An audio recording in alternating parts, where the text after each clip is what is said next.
Лидерот на ВМРО ДПМН Никола Груевски денеска беше во Охрид и посети неколку значајни објекти. Од посетата ја заврши со давање на изјави во кои што кажа дека во однос на инвестициите во Охрид, дека од 2006 година до сега невработеноста во Охрид е драстично намалена. Од 12.500 невработени сега има 7.000 невработени, а тоа е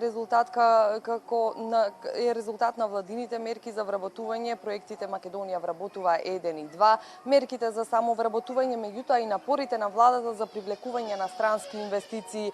Овде веќе функционираат неколку големи мултинационални компании, како што се ОДВ Електрик, Костал, меѓутоа и Key Safety Systems, која иако е во Кичево, луѓе од Охрид работат во оваа компанија, која што се наоѓа во технолошко-индустријската развојна зона во Кичево. За кратко време во овие три компании ќе се вработат дури 3000 лица. Да ја слушнеме изјавата на Груевски во однос на оваа тема. Тие работат во одредени простори сега, но наскоро ќе влезат во гринфилд инвестицијата во технолошко-индустријската развојна зона Охрид Струга, каде што ќе вработат вкупно 1000 луѓе. Втора е Костал, за која што малце спомнав пред малце, тие делумно влегуваат во ЕМО, но исто така ја подготвуваат градбата на нивната фабрика во технолошко-индустријската развојна зона Охрид Струга, која што се надевам во наредните месеци ќе почне да се гради. Исто така и тие планираат 1000 вработувања вкупно. ОДВ Електрик е нешто понапред, затоа што порано започнаа. А вчера при посетата, односно завчера при посетата на македонски брод, бев информиран од граѓаните дека голем дел од вработените во Key Safety Systems доаѓаат од Охрид. Дел од менаџментот е од Охрид и доста и вработени патуваат во Кичево и таму се вработени.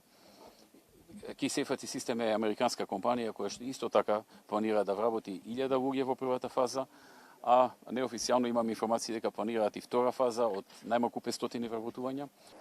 Груевски истакна дека помина 1 година од воспоставувањето на поливалентните вакцини. До сега се применети над 85.000 дози, а за овој проект се потрошени 2.800.000 евра. Поливалентните вакцини се од огромно значење за граѓаните на Република Македонија. Да ја погледнеме изјавата на Груевски во однос на оваа тема. Поливалентните вакцини ги започнавме речиси пред 1 година. Беше наше исто така ветување, кое што го реализиравме и можам да кажам дека процесот на нивно користење тече одлично. Луѓето се задоволни. До сега се искористени над 85.000 дози кај исто толку дечиња и се користат масовно. Инвестирани се околу 2.800.000 евра до сега или 170 милиони денари во набавка на овие 5-валентни и 6-валентни вакцини. Задоволството е големо кај родителите, кои што ги носат своите дечиња на вакви вакцини. Се избегнува одење многократно на лекар, наместо да се оди 5 или 6 пати се оди еднаш. Се избегнуваат 5 до 6 боцкање, што за децата представува некоја мала травма, се завршува со едно одење и со едно боцкање. Се избегнуваат можни несакани реакции при примање на вакцина, затоа што само еднаш има аплицирање на вакцина наместо 5 или 6 пати. И има и други предности, затоа што самата таа вакцина е малку и поквалитетна, затоа што е најсовремена, најнова, има најдобра субстанца, така што во тој аспект и квалитетот е повисок. Значи, искористувањето е одлично, 85.000 дози до сега се аплицирани, околу 170 милиони денари се инвестирани и тоа ќе продолжи во наредните години, бидејќи тоа беше наше ветување пред граѓаните. Граѓаните тоа го бара и тоа го реализира.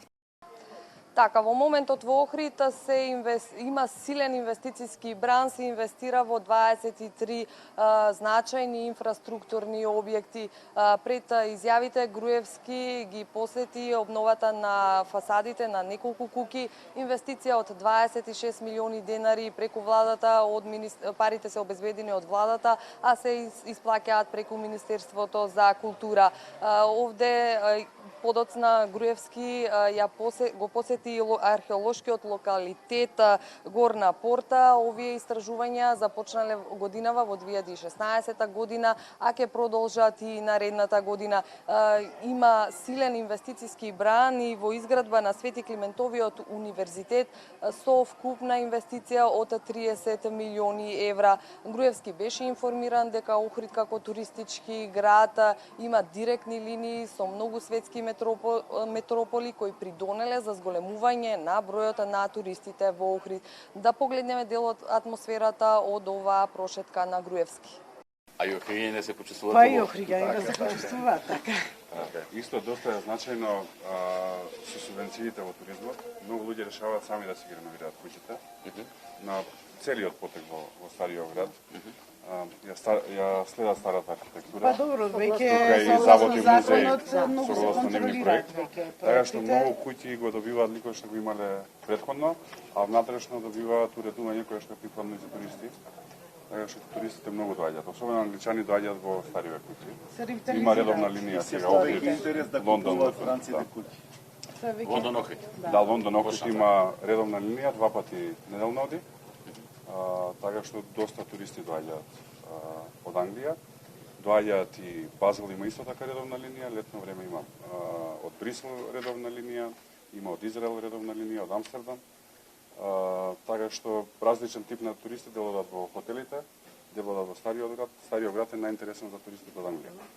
Са ние како институција извадивме ја лиценца за проектирање според закон за градба, така да веќе ги работиме проектите, секој што има желба од работниците да им работиме ние проекти. Они им работат и они после се ги изведуваат. Они мора согласно нивните. Ги работиме проектите, така да и луѓето се посигурни дека ќе добијат солиден проект и дека нема да имаат после проблеми и навистина објектите доаѓаат како што треба проектирани и изведени. Се инвестира и во двоен и единечен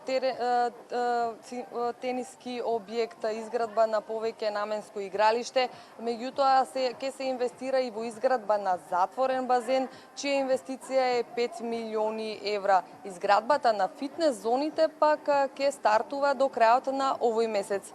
Да ја погледнеме и оваа изјава од Груевски. Базен, спортска сала голема има. спортска сала, теретана и нешто реков атлетски дел имате, така? Имаме и атлетска патека има на стадион. Има тартан има на атлетската патека. Во салата има гимнастички дел? Во рамките на салата справено. една мала сала, Плюс малата. склоп на спортскава сала голема, има една мала сала, таа користат дел за гимнастика, дел за карате и такви спортови. И теретана и Спортски центар парк е. Така, покрај спортски. И патека ќе направите рекреативна. Така, така.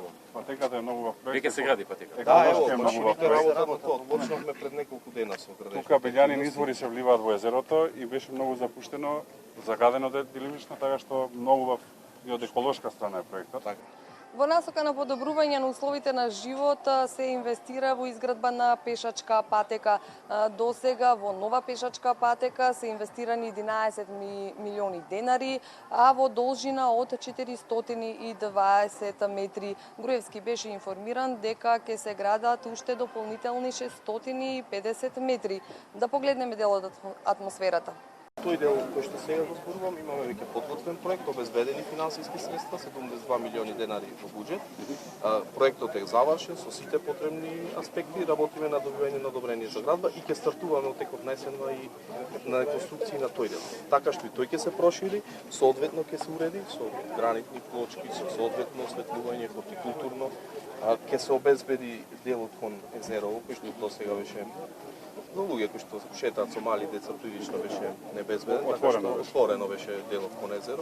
Ќе се обезбеди тоа со валобран кој што ќе спречува пак излевање на водата за време на бранови на самата патека, така што ќе биде навистина добар комплекс од Тоа збори за тој кеј што е сега. За тој кеј таму. Широки кеј. Зашто? Да, ќе и дополнително Таму ќе се прошири. нема ограда покрај. Нема. Ризично е секогаш кога ги шетаме децата за внимаваме да не се лизна да паднат. На крајот својата агенда, лидерот на ВМРО ДПМН Никола Груевски се сретна и со жителите на село Коњско, откаде што им беше ветено дека ќе се асфалтираат 2 улици и ќе се реши проблемот со осветлувањето. На крај Груевски истакна дека и на жителите на село Пештани ќе им се реализира барањето за рурална амбуланта. Оваа рурална амбуланта со матичен доктор ќе почне да функционира од почетокот на наредниот месец.